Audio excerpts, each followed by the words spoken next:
Welcome back to this mad dash across Ireland with me, Jacob Todson, and my travel companion Kevin, who I've actually left behind for episode 2 for this multi-part series about Irish history, mythology, and spirituality.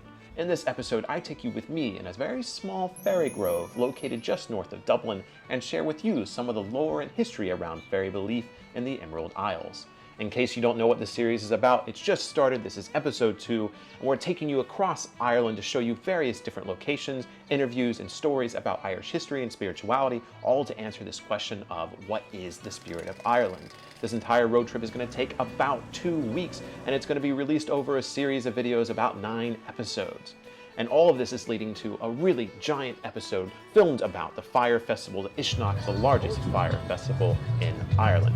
So we hope you join us through all 9 episodes, and we hope you enjoy this journey across Ireland. But today we are talking about the fairies.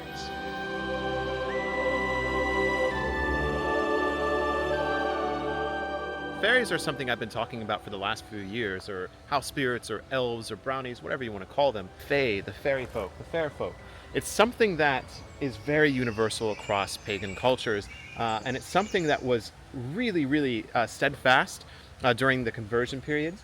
Is most cultures, most people groups, when they became Catholic or Christian or whatever, they would hold on to their fairy beliefs because they believed in them so desperately, and they thought the relationship with the fairies was more connected. So while they were replacing their gods, their deities, with the saints or with God, with Jesus, the one thing they didn't seem to want to replace, and the one thing the church didn't replace, is fairy culture. And so I'm in this beautiful little fairy grove here in Ireland. It's absolutely adorable. There's just tons of little cheeky little offerings, and then there's these little birdhouse door things inside of all the trees. And it's not just something that looks tacky. I know some people probably think it looks tacky, but I think it's absolutely adorable. And I think it adds to the mysticism of this place. This is just a nice little grove, and it's so beautiful. The birds are chirping, the animals are all about. There's so much individual plant life here, and it just feels absolutely incredible. I know some of these things, like looking at this giant thing of offerings here or gifts for the fairies, it's a lot of plastic. That's something I want to be talking about in a video coming up, is not leaving plastic or synthetic material as an offering. We want something that biodegrades. However, again, our ancestors weren't necessarily thinking about that. They didn't have plastic, but they were still throwing things such as metal into waterways, which, yes, eventually degrade, but they weren't necessarily thinking about these things. So I can't blame people for leaving plastic here, because we don't know any better. It's something that we're going to have to evolve past. But still, I think it's absolutely adorable to see things like this. I'm just walking through here with such whimsy. And I think a lot of people, when they get into paganism today or into spirituality, they lose that whimsy to them. They get too serious, whether it's about the healing path or something like that. Don't lose your whimsy. It's okay to come into a nice little grove and frolic and act like a child and enjoy the little fairy houses and give offerings to the fairies and just be happy. That's perfectly wonderful, and it's something I really wish more people would do. And so I'd love to see places like this pop up more and more across the world, not just here in Ireland. I would definitely say my viewpoints of the fairies have been greatly informed by media and New Age beliefs around fairies today. That is why I'm thankful that I met Connor later on in this journey, who we interviewed about Celtic shamanism, so be sure to watch for that video later. But he also spoke about the fairies, and I want to share his perspective about the fairies coming as an Irish person still living here today.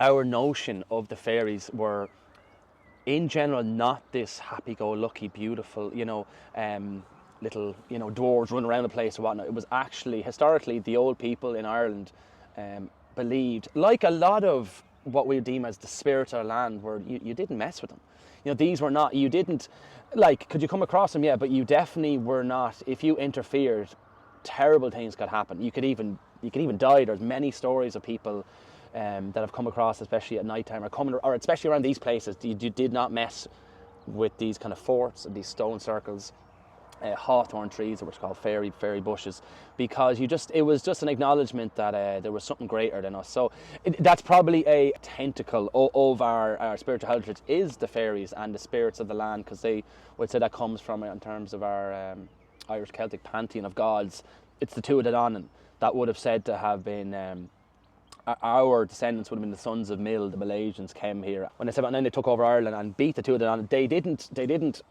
wiped them out. It was said that they went underground, and I suppose in a sense became the spirit of the land in these places. So yeah, no, fairies, if you go beyond, I suppose, the Disney version of it and whatnot, they are quite important, and there was gifts to be gained from the fairies. But the same thing is anything to really, you came to these places with reverence and respect, and you wouldn't be really seeking them out, because they're more like, you didn't mess with them. Now, if you came across, and within a way, if you could be quite pleasant and humble, you may get a gift, but more than likely, but if you interfered with them, if you were trying to be smart, if you tried to catch them in some way, terrible things could happen. Yeah, 100%. I think that's definitely a factor. So yeah, do I believe in fairies? I think I do.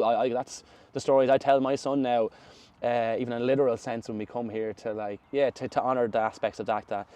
And that can be, it's, maybe when we call it fairies, we're thinking of something, but they can be the spirits of the Tuatha or the spirits of the land. It just, maybe we call them fairies in Ireland, but we have even aspects of little people all across the globe. I didn't even know this until recently. In various parts of the world, they have stories and even meeting little people. So maybe that is definitely a evidence of, native spirits of the land.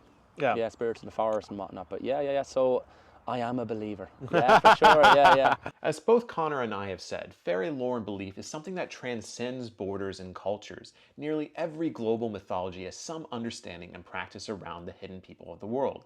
From the elves of Iceland, kobolds of Journey, to Gadama in Japan, there is a globally recognized understanding of the hidden personification of nature that exists all around us. Taking a moment to recognize these spirits is something that can help you build a deeper relationship with nature and the local ecology of wherever you are in the world. So how can you give to the fairies? Well, from what I can tell, milk and honey is one of the most universal offerings given to the fairies. I didn't have milk and honey on me, but I brought nuts and grapes. The reason I brought these is because I figured it's something that's not going to harm the local wildlife. I know some people leave chocolate, but most animals can't have chocolate. So it's something, I'm trying to be cautious of as I leave offerings for the fairies, for nature. I should leave something that's not going to harm the local wildlife. I would also like to pause here and mention another great offering to give, as Connor would show us later on, is oats. Oats are a very low impact, inexpensive, and abundant food to give as an offering to nature that is not going to disturb the local wildlife, and really is a great thing to give. Yeah, I think, it's all about just acknowledging the presence of where you're at, acknowledging the beauty, acknowledging the nature of where you're at, and just feeling that. And I think that's what offerings are for, is to recognize what's around us, the beauty of our natural world. And so talking to the fairies, just thanking them for the natural world, thanking for the beauty, and recognizing that, I think is just such a beautiful thing.